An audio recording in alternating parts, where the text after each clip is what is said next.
Welcome back to the Geekcentric podcast, and welcome to our watch club for Marvel's Hawkeye. Macaroni in a pot!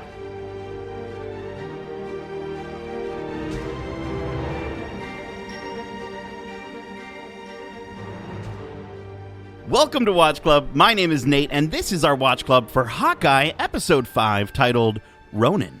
If you're joining us for the first time, this is Watch Club, our weekly review series, kind of like a book club, but way better.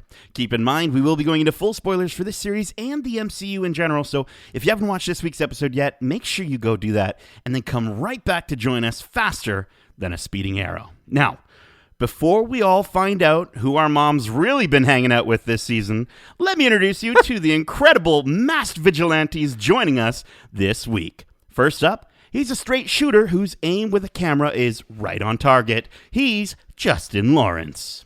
Yeah, but I still wouldn't leave a reveal to a cell phone photo. Let me just say that. Okay. Oh, okay. All right. Interesting. You're starting to sound like my next vigilante who, he takes no bullseyes from nobody. And he's always ready to let loose. He's the king of Christmas, Kevin the Hawkman Hudson. I think Justin's coming in with the Grinchy vibes today. I wasn't nearly as bothered by the reveal. Okay, all right. Okay, we'll dig into it. But listen, before we do, he's back through the New York snow and the dank, dank fog. He's our very own pizza dog. He's Darcy from the comics, Hudson. How's it going tonight? I'm going good. I didn't mind that reveal either. That's how we're opening this episode. It's a whole Marvel week for us. We're on the cusps of what, Spider Eve? Is that what we're gonna call it? Yes, we had Spider's Monday. Eve. Now. I like that. That's good. Spider's Eve. So it's fun to get all this Marvel goodness at one time. So let's get right to it. Let's sit down around a big pot of mac and cheese and get right into this penultimate episode. You got hot sauce? Yes, I've got some hot sauce. You can squirt it all over whatever you want, dude. But listen, the episode starts with a cold open focusing on Yelena in 2018 as she and her partner Sonya break into former Black Widow Anna's apartment only to discover she isn't brainwashed and that she's been doing contract assassinations and making a ton of money. After things settle down, the three of them gather around the ruined $20,000 rug to discuss Yelena's past few years helping to recover lost Black Widows. Then, after being asked about her sister, we see Yelena head to the washroom where she blips forward 5 years only to discover that now Anna has a husband and an adopted daughter. She gathers her thoughts and asks Anna to help her find Natasha to let her know she's okay. So, very interesting sort of, yet again, we get another sort of cold open in this series. Kevin, you've been ranking the cold opens. What did you think of this moment from this sort of pre-Black Widow end credits scene? Yeah, no, I think any chance we get to see a different perspective of the blip, it's always quite interesting. And this certainly delivered in that aspect. I thought it was a really cool way to sort of demonstrate how wild that would be for somebody to sort of jump ahead 5 years in the matter of seconds. Yeah, we've seen the blip before, but we've not seen the before and after. You know what I mean? Like we've really just sort of focused on the after. So yeah, it's crazy. Like everyone basically time traveled, I guess. Well, it's also, I think, how instantaneous that moment just felt, right? Like from dust and back, right? And even when she came back, the walls were still changing around her. I think it's just interesting though for this character, it's interesting that sort of the trajectory we meet her back up with in the episode because, as far as what she's doing now, she's kind of gotten out of that sort of being used as a weapon, sort of being manipulated, and she was doing her thing, saving Black Widows. It's such a great sort of arc for that character, and now she's, in the episode, obviously she's right back to being manipulated again. I actually have something to comment about that. I mean, we'll get into it later, but I feel like it's a different story once you get into what she does later on in the episode. So I don't know if she's back to being just a weapon for hire anymore. Interesting. Maybe she might be doing a double con there, but I also think that it kind of gives her an alignment to Clint's character and his Ronin persona, and a bit of through the loss of another being weaponized and accepting the hard reality of what she does and what her skill set is and what she can do really well. But I would be interested to hear as we get through it, Darcy, your take on that. I think that moment that really hit for me with Florence Pugh and her acting ability in this episode literally is just the moment where she asks about Natasha. And there's silence, and you don't see anything. And it's almost like for a second, I was kind of like, oh, I kind of wish that we got to see her, sort of finding out about her sister's death. Like, that would have been a really striking performance. But I think it did enough. And so I really, really, I wonder how she found out that her sister is dead. Like, who do you think she spoke to? Do you think Anna would have known, or it would have been all over the news? I guess, right? More than likely. Or if we're made to believe that this happens like right in that moment, then when she's like probably talking to them, the events of what's happening at the Avengers compound with Thanos raining terror on the compound, I think that's happening at the same time of when she's actually finding out. Oh, I guess right? It would like everything's be right. Yeah, everything's happening at once. So you're probably right. Like, she probably didn't know right away, and it kind of went down a rabbit hole of her to find out that she was off world and died. Yeah, I think we can safely say probably that was the case. I mean, I guess at the the same time she would have found that she would have died, but then as far as how she died or how she thinks Natasha would have died, obviously we got to see at the end of Black Widow, and it's all a big lie. So we cut back to see an incredibly defeated Kate back at her mom's place, where Eleanor consoles her as we get a glimpse of her room and her first bow, as well as her disappointment, where she's kind of disappointed in where she believes her path is going. She's kind of lost all hope. She explains all the incriminating things that her and Clint found on Jack, including the shell company Sloan Limited, and her mom promises to look into it. This scene is paired with another one, a lot of mirrors in this episode, mirroring, we see Kazi tending to Maya's wounds while he's begging her to stop after they kill Clint. So guys, seeing these two main characters both seemingly being deceived by the people taking care of them, lied to. do you think this leads to more common ground amongst them? Like, are we going to see them kind of at least recognize that in this finale? 100%. That's the takeaway that I at least had, is that they are really trying to draw a parallel or a mirror, a juxtaposition, whatever you want to call it, to these two characters that are rivals to one another. Well, and they're going to have a common enemy now. Obviously, they'll have to sort of join forces to take down the bigger threat. Yeah, I mean, I hope that's the case. I do hope, because I think Echo, especially going into the series of Echo and us following her, they've got to find a way to redeem that character a little bit more. And obviously her backstory and getting her sort of that similarity to Kate is what's going to help define that. And also, like, as much as she is integral to this series, she hasn't really been showcased that much, but the excitement of the potential of her series is what really gets fans going. I think announcing that there's a show that's going to focus on her really does help getting interested in this character enough that you want to go see the next part of her story. Especially paired with the reveal that happens at the end of the episode. I mean, again, coming from the comic side, she's very entwined with that reveal. So having that to look forward to for her own series really sets up a lot. Aside from the whole Kate Bishop parallels there, I'm looking forward to seeing where that goes. And I guess it gives Marvel and these writers a bit of an out to sort of say, well, we don't have to tie up every loose end with her character in this show. We've got a whole another show. So is that an out, or is that just not what they do? That is what they do. I guess that's what they do. Well, so then we see Kate back at her place, gathering her things like her mom asked her to, and then she realizes she's not alone. She tosses a sriracha bottle, and it's caught by Yelena, who convinces Kate to sit down for a girls' night and a pot of mac and cheese to discuss things around, the things to see around New York, as well as to ask her how well she really knows Clint Barton. So, guys, this scene, I think, was quite a big standout for a lot of people. I know a lot of us were waiting obviously for the Yelena reveal, but then, it was just a really brief moment. So getting to actually see her talk here was awesome. My question is here, Yelena obviously believes that Clint is a terrible person, and Kate, not knowing everything he did as Ronin, is still defending him. Is Clint Barton a hero? I'm going to say yes. I think, again, he acts for the greater good of humanity for the most part, except he went down a dark hole with the loss of a loved one. I mean, we even see him struggling with that, we're still like it's a lasting part of who he is going forward. So I think he is ashamed of himself. Even throughout the episode, he's saying he's no one's role model because he knows where he came from. Right. But he still is thinking of the greater good when he's saying that. So I'm still convinced he is a hero, and he's trying to atone for his sins in any way he can, I think. Yeah, he carries the guilt, and we've been able to see that throughout this series. You know, morally, I think anyone in their rightful mind would say, well, he's killing people, therefore he is not a hero.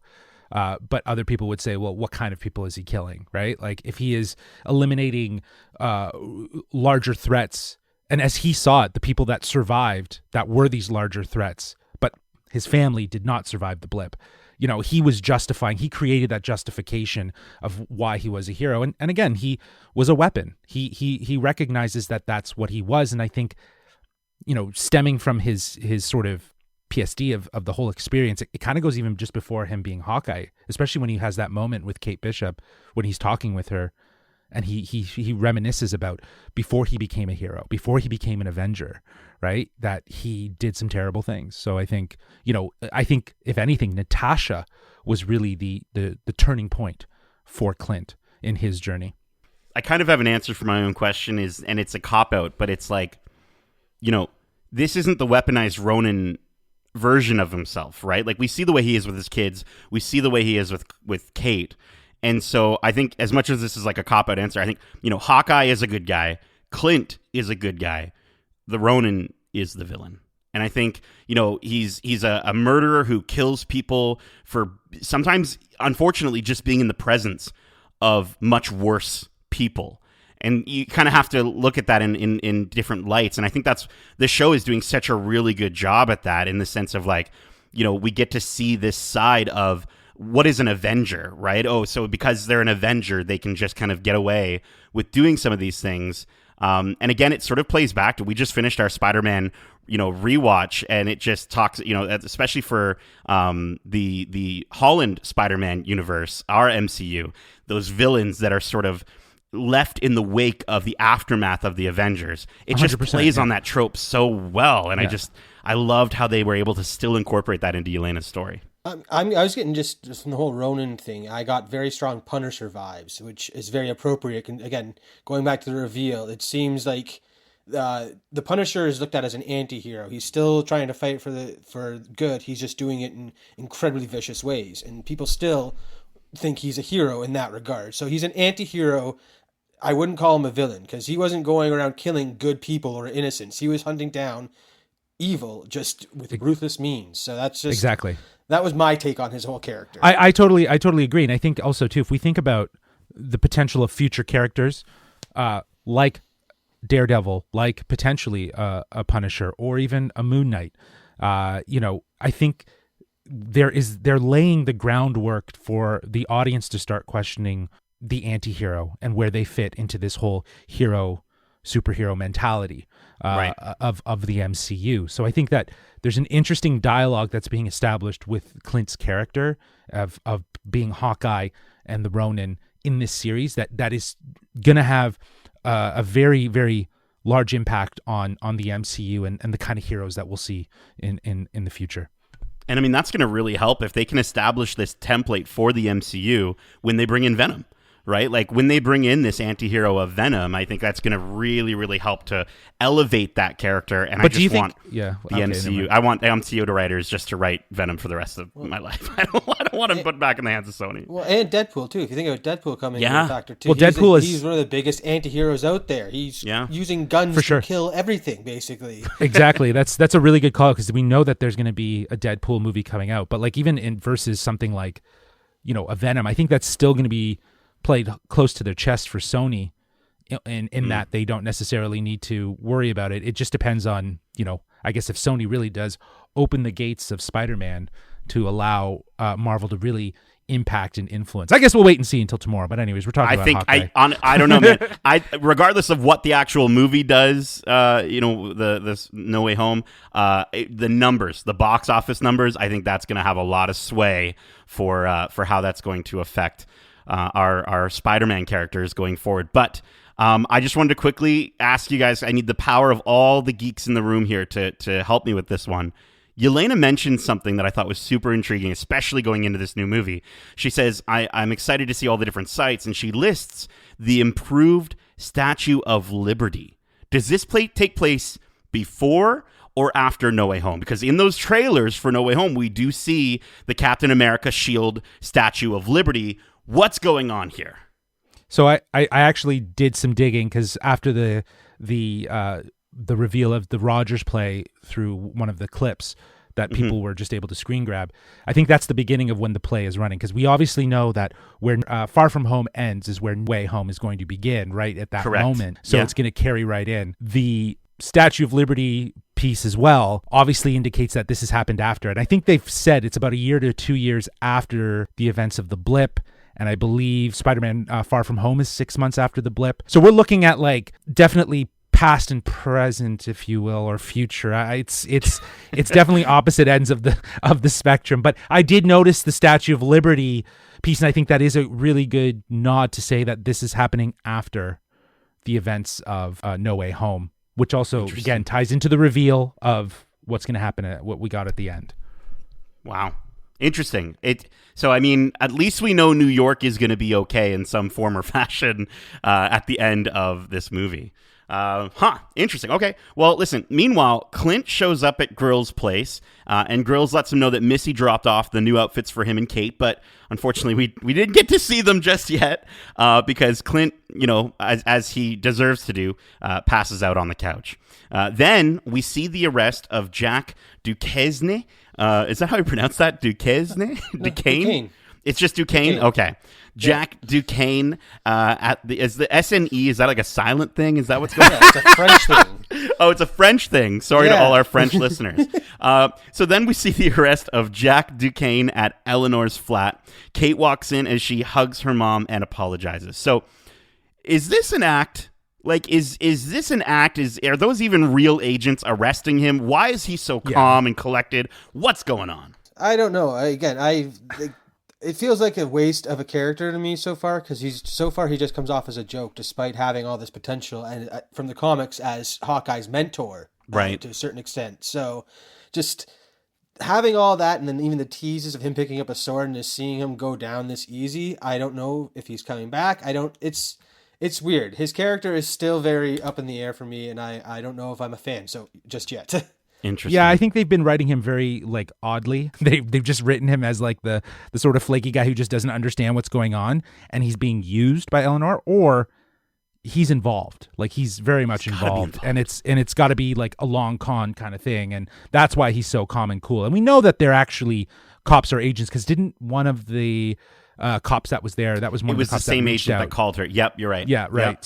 So I think that we can obviously affirm that they are real cops. But yeah, he was way too cool, way too calm, and it felt like he had it under control, like he knew how he was going to handle it, right? So because when you're in the big guy's pocket, you don't care.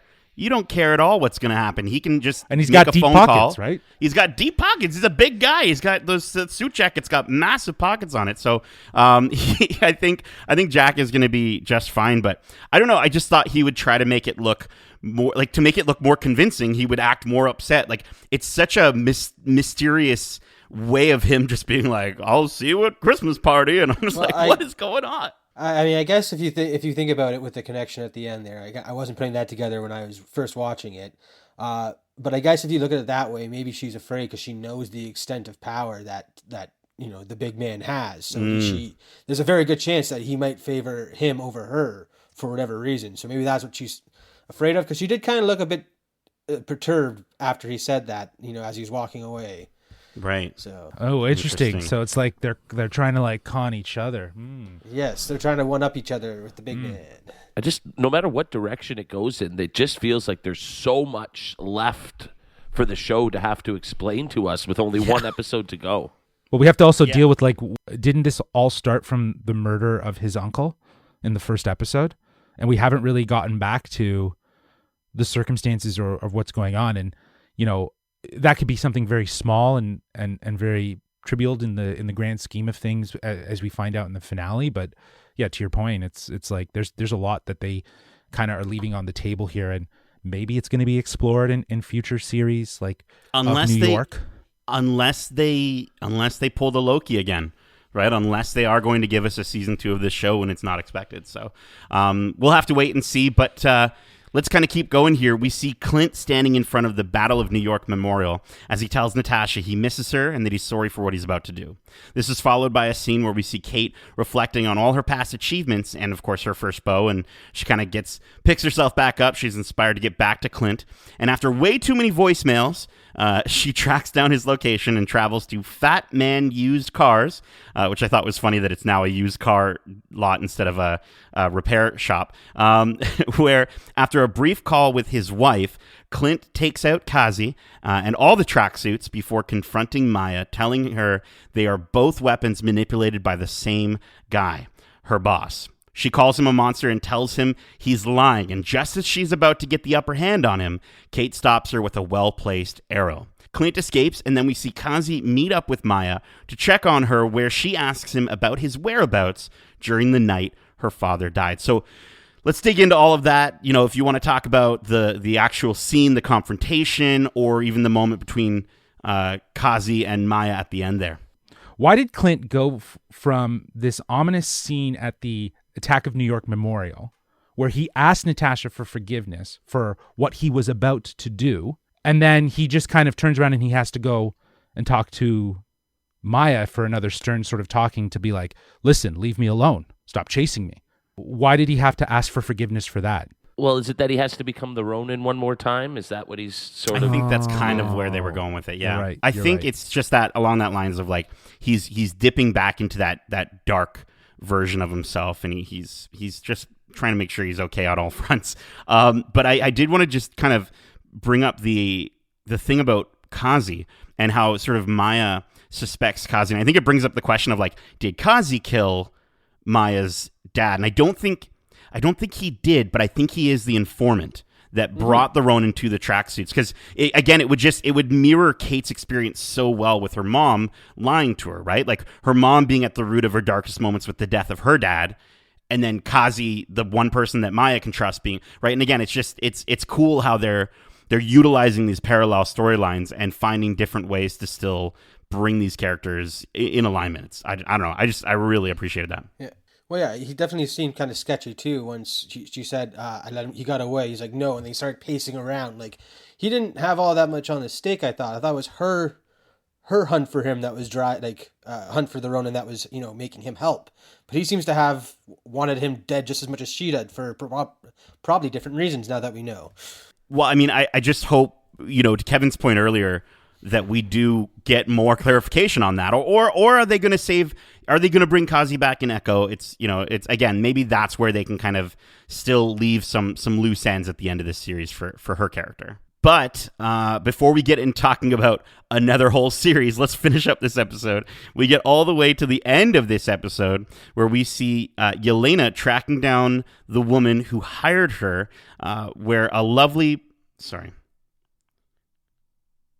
the end of this episode where we see Yelena tracking down the woman who hired her, and then at a lovely sort of brunch with Clint and Grills and Pizza Dog, Kate receives the biggest reveal of the episode.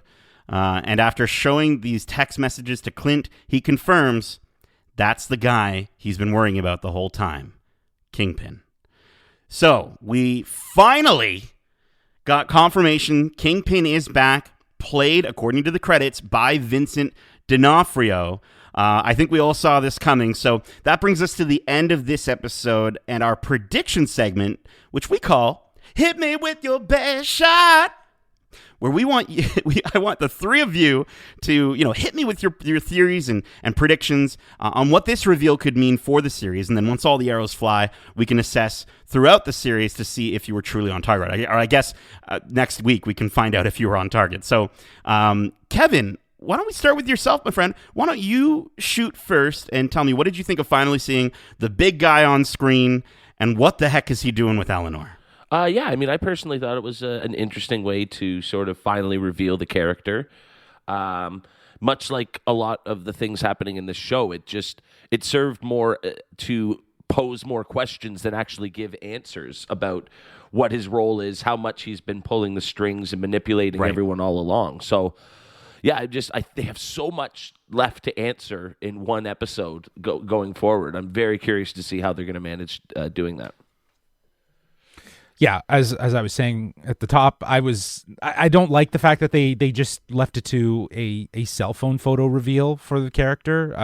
Maybe they're being tongue in cheek with it because that's usually how these things get leaked in real life is a photo from a set. You know what I mean? It kind of looked like a set photo, right? It did, right? It did. So that being said, I am very happy that this did not go down the Mephisto / Nate Fisto situation of speculation, and it actually still out there, dude. He amalgamated into actually being this, and I think that this sets up a lot for what could potentially be more of a criminal organization that Kingpin is a part of that involve characters like Eleanor and Val, because obviously, given the circumstances of the situation and who's been involved, we have to assume that Val and Fisk, the Kingpin, have been working together. Well, again, this is where a lot of my speculation on Yelena's purposes for why she's doing what she's doing comes from. Because why would she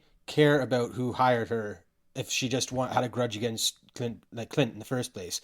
Like the fact that she's going to these lengths to figure out who hired her and then is letting Kate know when she finds out that, hey, this is your mom who's dealing with this super bad dude. Like maybe you should do something about this. Like it feels like she clearly has good intentions and wants to find out answers for herself before she does anything too drastic, I think. And again, with earlier in the episode saying she could have killed Kate right away, I feel like she could have killed Kate on the rooftop. She could have also killed Clint. Like she was using that time to try and get a feel for what was going on right at the time, basically. So I see her almost teaming up maybe in the season in the finale to get answers. Interesting. I think, I kind of really like that. I've got some minor predictions along those lines. I think we're going to see Clint and Yelena come to terms with Natasha's death. I think there's going to be a really good, heartfelt moment between the two of them that's really going to sort of put a pin in that narrative for both of them. I would hope. And I hope. I think it would be, this series has really helped to explore that, and now the characters can move past that, and I really hope that that's kind of how that works. With that note, we already have the weight of what Natasha meant to Yelena, and through this series, we've really experienced how Clint, not just dealing with his own past, but like dealing with the loss of Natasha, his best friend, that meant so much to him. I think that would be the perfect closure to this characters in this series, or this storyline in the series would be that right cap. I hope they have that.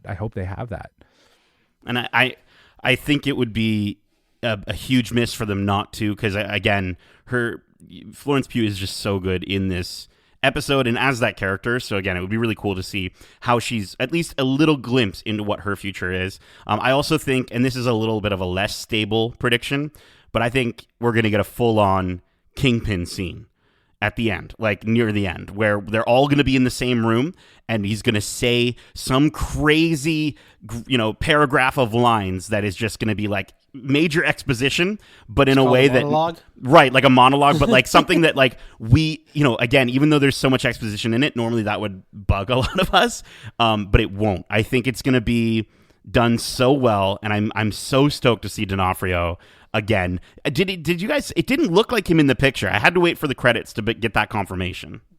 No, I kind of knew him immediately. It was him. Yeah, like he's got such an imposing figure. Like he is Kingpin, true to form. He has a cane though, eh? So, he has a cane this time around. Well, if this is still following, the Daredevil lore, he went to prison. I wouldn't be surprised if something happened there during one of his, trying to maintain dominance in there. I don't know. He's clearly not afraid to fight for himself, and maybe he went too far is one thing. Him having a cane is also truer to the comics. That's kind of one of his go-to weapons.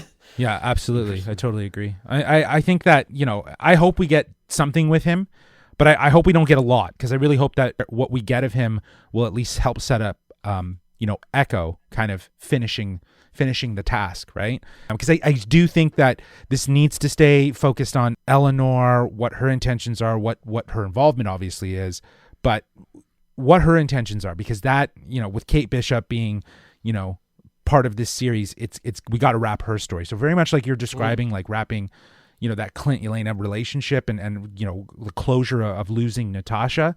I think they need to figure out what they're going to do with this mother-daughter relationship, because it's a little too ambiguous right now, right? If anything, another thing that kind of spun off the confirmation that it's D'Onofrio is it's giving me hope that we will see Matt Murdock going 100% forward as well. Tomorrow night, even tomorrow, like we'll see. Yeah, he will. He will be in there tomorrow. I feel like the fact that they decided to do a cell phone reveal in episode 5 with what was coming out tomorrow, and given on how they've done the Disney Plus with Star Wars reveal type thing, I'm thinking back to that. I almost feel like I was watching this episode waiting for something that I could tie to the movie coming out tomorrow. Exactly. And again, with the Statue of Liberty thing, I thought that was cool. But I was also like, but wait, what about Daredevil or just Matt Murdock? Give me him as a lawyer and I'll be happy. Interesting. Well, we'll have to wait and see. Not long, of course, but we'll have to wait and see. So let's get to our overall thoughts for this episode. We're going to rate this episode on a scale of 1 to 5 kingpin-sized pots of mac and cheese. Kevin, why don't you kick it off for us, buddy? I was a little let down last week. I thought the confrontation between Jack and Clint left a lot to be desired. And so I was a little apprehensive going into this week's episode. And again, I'm still a little concerned that there's too much left to be answered with only one episode to go. That said, I'm very, very much engaged in finding those answers. And so I think the show has done an excellent job of making me really care about these characters and finding out what their future has in store for them.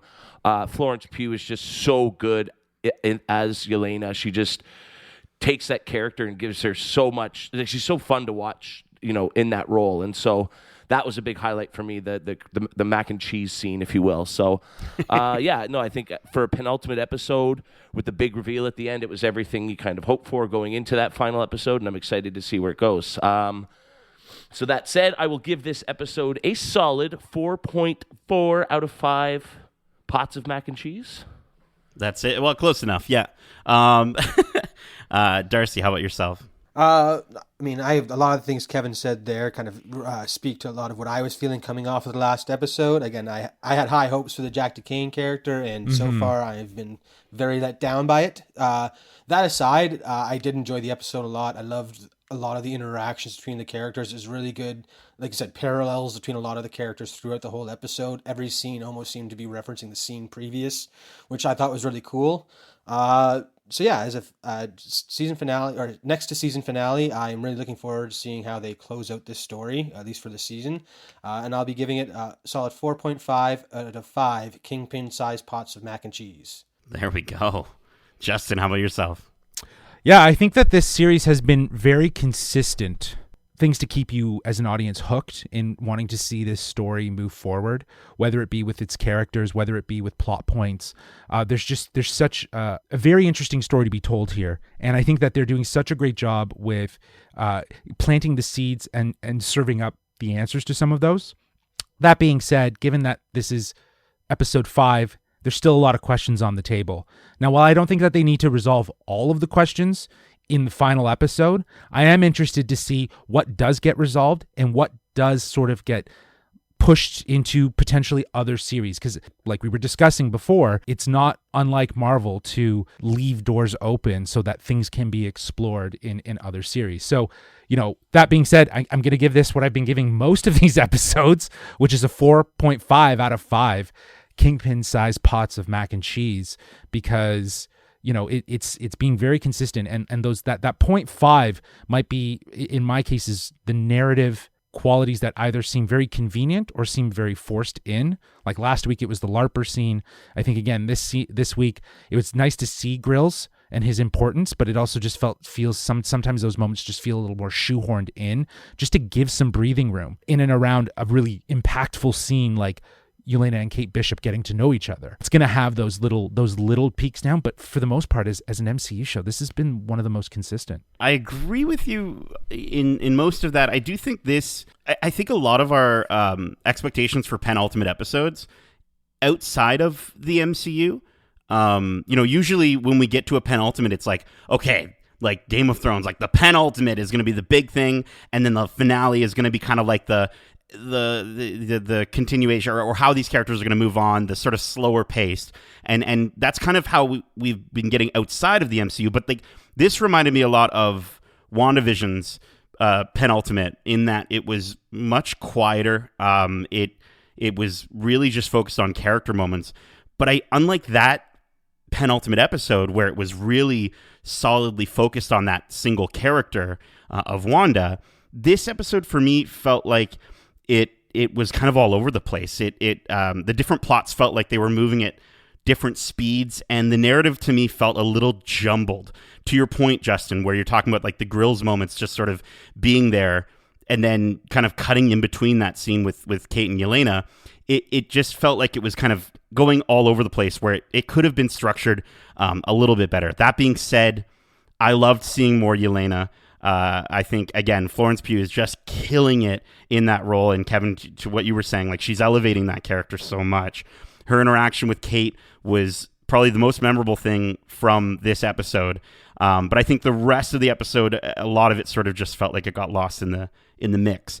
I will say the sort of the ending where we get the D'Onofrio reveal didn't blow me away as much as I thought it was going to your point, Justin, where it was just kind of in a text message. It was kind of just like, oh, okay, kind of feeling. But I will say, tying in the idea that every single one of them are being manipulated in some way, this episode does a really good job of that. And again, as we called it out throughout the episode, or throughout the series, these mirrors that we keep seeing between all these characters. And because this episode does such a good job with that, and really manages to tie it all up with just a text message, it bumped my score up a little bit to a 4 out of 5 kingpin-sized pots of mac and cheese. We hope you enjoyed this week's episode of Watch Club. And if you did, make sure to subscribe to us wherever you like to listen to podcasts, if you haven't already. And if you want to write into the show with your thoughts or predictions on the shows we cover in Watch Club, well, let me toss this bottle of sriracha. Did I say that right? Sriracha? Over to our infamous Ronin, Justin, to tell you how you can reach us. You can reach us at wearegeekcentric@gmail.com. That's wearegeekcentric@gmail.com. Or you can reach out to us on Twitter at GeekcentricYT or on Instagram at wearegeekcentric. Keep in mind, we also have a ton of other episodes covering the latest and greatest shows and movies out now, including our spoiler-free reviews for Don't Look Up and The Kingsman, as well as our Spider-Man rewatch episodes, including our discussions around the Tobey and Garfield movies, and another one centered around our beloved Tom Holland Spider-Man, along with all of our predictions for Spider-Man No Way Home. And we're also going to be covering Spider-Man No Way Home with a full spoiler-filled review coming to you right after its release very soon. So please subscribe. You can listen in for all that Spider-Man goodness. Spider-Man. How many times can I say Spider-Man? So that is it. Justin, Kevin, Darcy, thank you so much for joining me for this week's Watch Club. And as we say, good boy, pizza dog.